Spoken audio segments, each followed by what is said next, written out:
प्रधानमंत्री नरेंद्र मोदी ने आज जैनाचार्य विजय वल्लभ जी की स्टैच्यू ऑफ पीस का अनावरण किया। इस दौरान पीएम मोदी ने कहा है कि आज 21वीं सदी में आचार्यों संतों से एक आग्रह करना चाहता हूं कि जिस प्रकार आजादी के आंदोलन की पीठिका भक्ति आंदोलन से शुरू हुई है, वैसे ही आत्मनिर्भर भारत की पीठिका तैयार करने का काम संतों और आचार्यों और महंतों का है। पीएम मोदी ने स्टैच्यू ऑफ पीस का अनावरण करते हुए कहा कि भारत ने हमेशा पूरे विश्व को मानवता और शांति, अहिंसा और बंधुत्व का मार्ग दिखाया है। वो संदेश है जिनकी प्रेरणा विश्व को भारत से मिलती है और इसी मार्गदर्शन के लिए दुनिया आज एक बार फिर भारत की ओर देख रही है। आरजेडी ने बिहार में हार का ठीकरा कांग्रेस पर फोड़ा है। आरजेडी नेता शिवानंद तिवारी ने कहा है कि कांग्रेस 70 सीटों पर लड़ी लेकिन 70 समाये भी नहीं की। शिवानंद तिवारी ने कांग्रेस पर हमला बोलते हुए राहुल गांधी की कार्यशैली पर सवाल खड़े किए हैं। चुनाव के वक्त राहुल शिमला में पिकनिक मना रहे थे। तिवारी ने कांग्रेस पार्टी को महागठबंधन के लिए बाधा माना है। छत्तीसगढ़ के सीएम भूपेश बघेल ने गृह मंत्री अमित शाह को पत्र लिखा है। पत्र के माध्यम से सीएम भूपेश ने बस्तर में नक्सलवाद खत्म करने के लिए सुझाव दिया है और कहा है कि बस्तर के स्टील प्लांट को लोहा अयस्क में 30% छूट मिले, इसमें निवेश बढ़ेगा और युवाओं को रोजगार मिलेगा। सीएम भूपेश बघेल ने पत्र के माध्यम से गृह मंत्री अमित शाह से बस्तर में सौर ऊर्जा संयंत्र लगाए जाने की मांग की और कहा है कि बोधघाट सिंचाई परियोजना के लिए केंद्र से सहयोग मिले, साथ ही आकांक्षी जिलों में विकास कार्यों की राशि बढ़ाए जाने की मांग की। मध्य प्रदेश के सीएम शिवराज सिंह चौहान आज सीहोर दौरे पर थे। सीएम शिवराज सिंह चौहान सीहोर पहुंचकर जेत गांव में खेड़ापति हनुमान मंदिर में पूजा अर्चना करने पहुंचे और प्रदेश की खुशहाली के लिए आशीर्वाद मांगा। मध्य प्रदेश के कैबिनेट मंत्री बिसाहूलाल सिंह का बड़ा बयान सामने आया है। बिसाहूलाल ने विंध्य से विधानसभा अध्यक्ष बनाए जाने की पैरवी की और कहा कि हर व्यक्ति को अपने क्षेत्र से प्यार होता है, विंध्य की जनता की मांग पूरी होनी चाहिए। आपको बता दें कि विधानसभा के शीतकालीन सत्र में स्पीकर का निर्वाचन होना है। सुकमा जिले को मुख्यमंत्री भूपेश बघेल ने बड़ी सौगात दी है। मंत्री कवासी लखमा ने गादीरास की नई तहसील कार्यालय का उद्घाटन किया। लखमा ने नई तहसील बनने पर क्षेत्र की जनता को बधाई दी है। हाल ही में भूपेश सरकार ने सुकमा के गादीराम को तहसील बनाने की घोषणा की थी। ग्वालियर में गंदगी का अंबार देखकर सांसद विवेक शेजवलकर नगर निगम पर नाराज नजर आए। उन्होंने तो ये तक कह दिया कि आगामी नगर निगम के चुनाव में अगर ऐसे ही हालात रहे तो बीजेपी को नुकसान हो सकता है। सांसद ने इसकी शिकायत मुख्यमंत्री से करने की बात कही। आदिवासी नेता और अविभाजित मध्य प्रदेश के पूर्व मंत्री भंवर सिंह पूर्त की आज 27वीं पुण्यतिथि है। उन्हें श्रद्धांजलि दी गई। पूर्त के गृह ग्राम बदरौड़ी में श्रद्धांजलि सभा का आयोजन किया गया, जहां लोगों ने आदिवासियों के उत्थान और समाज के लिए किए गए उनके योगदान को याद किया। झाबुआ में कल्याणपुरा थाना प्रभारी का वीडियो वायरल हो रहा है। शोले फिल्म की तर्ज पर टीआई अनाउंसमेंट वायरल हो रहा है। इसमें सुना जा सकता है कि 50 किलोमीटर दूर तक जब बच्चा रोता है तो मां कहती है चुप हो जा बेटा, नहीं तो दांगी आ जाएगा। टीआई केएल दांगी के वीडियो पर पुलिस विभाग ने उनको कारण बताओ नोटिस थमा दिया है।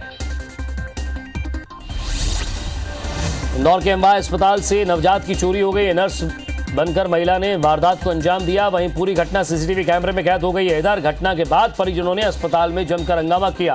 सूचना मिलने पर संयुक्तागंज पुलिस मौके पर पहुंची और मामले की जांच में जुट गई है।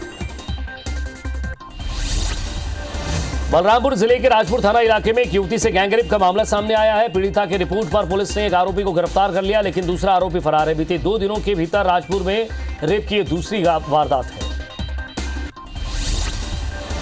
रायपुर में कोयले की हेराफेरी के मामले में आरोपी अब भी फरार है। मुख्य आरोपी प्रीतम सिंह रंधावा और यार्ड मालिक सरफराज फरार है। दोनों ने घटिया कोयला सप्लाई करके कंपनियों को चूना लगाया। आरोपी की कटघोरा में कई संपत्तियां होने की जानकारी मिली है। साथ ही बालाजी ग्रीन सिटी में मकान है और हीरापुर चौक में भी मकान खरीदी की तैयारी थी। श्योपुर के बीरपुर थाना के टीआई और आरक्षक ने पुलिस की वर्दी को शर्मसार किया। दीपावली में जुए के शक में युवक को पकड़ने दौड़ी पुलिस ने उस पर पत्थर भी बरसाए। यहां युवक की तालाब में डूबने से मौत हो गई। परिजनों ने चक्का जाम भी किया। पुलिस ने ग्रामीणों की शिकायत पर टीआई और आरक्षक को निलंबित कर दिया है। वहीं मृतक के मजिस्ट्रियल जांच के आदेश दिए गए। बलरामपुर के राजपुर से नाबालिग छात्रा के अपहरण के मामले में पुलिस ने पीड़िता की तलाश शुरू कर दी। आरोपी को हिरासत में लेकर कार्रवाई शुरू कर दी है। पीड़िता को परिजनों को सौंप दिया है। छात्रा 10 नवंबर को अपने घर से स्कूल जाने के लिए निकली थी पर घर नहीं लौटी। एसपी रामकृष्ण साहू के निर्देश पर पतासाजी के बाद छात्रा ने बताया कि आरोपी ने उसके साथ गलत काम भी किया। कबीरधाम के पिपरिया में मामूली विवाद पर युवक ने बुजुर्ग पर धारदार हथियार से जानलेवा हमला कर दिया है, जिससे बुजुर्ग लखन को गंभीर हालत में रायपुर रेफर किया गया है। वहीं आरोपी शंभू केवंट को गिरफ्तार कर रिमांड पर भेज दिया गया है। बताया जा रहा है कि कचरा फेंकने के नाम पर विवाद हुआ। सागर के खुरई में एक प्रॉपर्टी डीलर राजकुमार मल्होत्रा ने तालाब में कूदकर आत्महत्या कर ली। मृतक ने जान देने से पहले आरोपी आत्महत्या करने की बात कहते हुए वीडियो बनाया और अपने बेटे को भेज दिया। घटना की सूचना मिलने पर पुलिस की टीम मौके पर पहुंची और शव को तालाब से बाहर निकलवाया। परिजनों के मुताबिक प्रॉपर्टी डीलर कुछ दिनों से बीमारी के चलते डिप्रेशन में था। ग्वालियर के जयारोग अस्पताल में इंजेक्शन के नाम पर आर्थिक गड़बड़ी का मामला उजागर हुआ है। जानकारी के मुताबिक कमजोर नसों को ठीक करने वाले इंजेक्शन के नाम पर 10 लाख रुपए के इंजेक्शन की जबरन खरीदी कर ली गई। इसका खुलासा होते ही अस्पताल प्रबंधन ने जांच कमेटी का गठन कर दिया है। सिंगरौली जिले के मढ़ौली गांव में विस्थापितों ने एनसीएल खदानों में कार्य बंद कर दिया है। सिंगरौली विधायक राम लल्लू बैस का समर्थन भी उन्हें मिल गया है। विस्थापन, रोजगार और पुनर्वास नीतियों के मद्देनजर ग्रामीणों ने लामबंद नजर आया है। पुलिस प्रशासन भी पूरे बल के साथ खदान क्षेत्र में तैनात है। विधायक ने हड़ताल जारी रहने के साथ ही आने वाले समय में कोल डिस्पैच पे भी रोक लगाने की मांग की है। कोरिया जिले के खड़गवा इलाके में हाथियों के आने से ग्रामीण दहशत में है। इलाके में घूम रहे 45 हाथियों ने किसानों की फसलों को नुकसान पहुंचाया। इसके साथ ही कई घरों को डहा भी दिया है। वहीं कई मवेशियों को भी नुकसान पहुंचाया। घटना की सूचना मिलने पर वन विभाग के कर्मचारी हाथियों को खदेड़ने में जुटे हुए हैं। देपालपुर के गौतमपुरा में खेले जाने वाला पारंपरिक हिंगोट युद्ध कोविड-19 के चलते नहीं मनाया गया, लेकिन परंपरा को जीवित रखने की कोशिश में योद्धाओं की पुलिस से तनातनी हुई है। यहां अग्निबाण की तरह हिंगोट युद्ध में कलंगी और तुर्रा दो एक दल होते हैं, जिसके बीच हिंगोट युद्ध खेला जाता है। मुरैना जिले में मौसम में बदलाव के साथ तेज हवाओं के साथ भारी बारिश हुई है। यहां एक गांव में एक रिटायर्ड फौजी की आसमानी बिजली गिरने से मौत हो गई है। किसानों की अरहर की फसल के अलावा पशुओं के चारे को भी नुकसान पहुंचा है। होशंगाबाद जिले के सतपुड़ा टाइगर रिजर्व में 4 बाघ को एक साथ देखकर पर्यटक बेहद रोमांचित हुए। बाघों ने भी पर्यटकों के रोमांच को सड़क पर अखीलिया कर और भी बढ़ा दिया। कुछ सैलानियों ने अपने कैमरे में इस अद्भुत नजारे को कैद किया।